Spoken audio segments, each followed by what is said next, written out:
اعوذ باللہ من الشیطان الرجیم بسم اللہ الرحمن الرحیم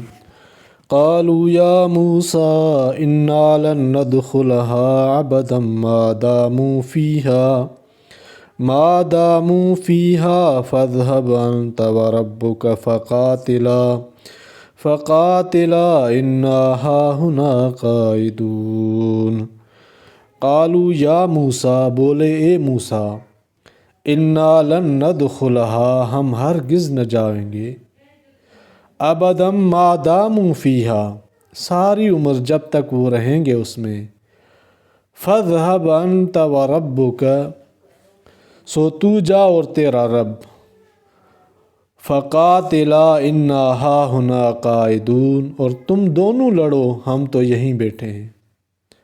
مگر بنی اسرائیل نے جب اپنے پیغمبر موسیٰ علیہ السلام کی بات نہ سنی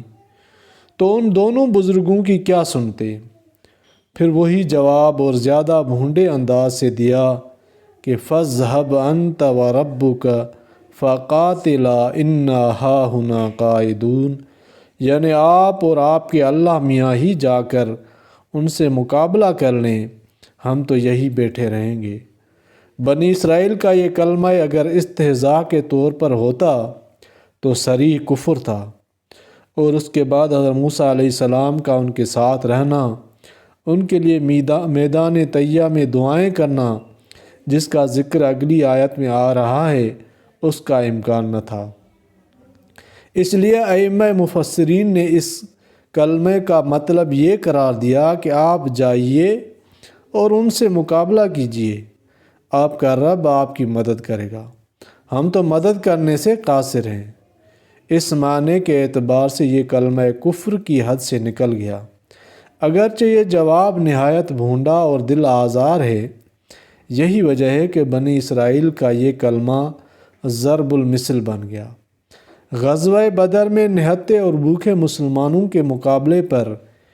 1000 مسلح نوجوانوں کا لشکر آ کھڑا ہوا،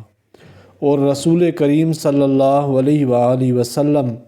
یہ دیکھ کر اپنے رب سے دعائیں فرمانے لگے تو حضرت مقداد بن اسود صحابی آگے بڑھے اور عرض کیا، یا رسول اللہ، خدا کی قسم ہے ہم ہرگز وہ بات نہ کہیں گے جو موسیٰ علیہ السلام کی قوم نے موسیٰ علیہ السلام سے کہی تھی کہ فاذهب انت وربک فقاتلا انا ہاہنا قاعدون، بلکہ ہم آپ کے دائیں اور بائیں سے اور سامنے سے اور پیچھے سے مدافعت کریں گے، آپ بے فکر ہو کر مقابلہ کی تیاری فرمائیں۔ رسول کریم صلی اللہ علیہ وآلہ وسلم یہ سن کر بے حد مسرور ہوئے، اور صحابہ کرام میں بھی جوش جہاد کی ایک نئی لہر پیدا ہو گئی۔ عبداللہ ابن مسعود رضی اللہ عنہ ہمیشہ فرمایا کرتے تھے کہ مقداد بن اسود کے اس کارنامے پر مجھے بڑا رشک ہے، کاش یہ سعادت مجھے بھی حاصل ہوتی۔ خلاصہ کلام یہ ہے کہ موسیٰ علیہ السلام کی قوم نے ایسے نازک موقع پر موسیٰ علیہ السلام کو کوڑا جواب دے کر اپنے سب عہد و میثاق توڑ ڈالے۔ اللہ تعالیٰ سمجھنے کی توفیق عطا فرمائے، آمین۔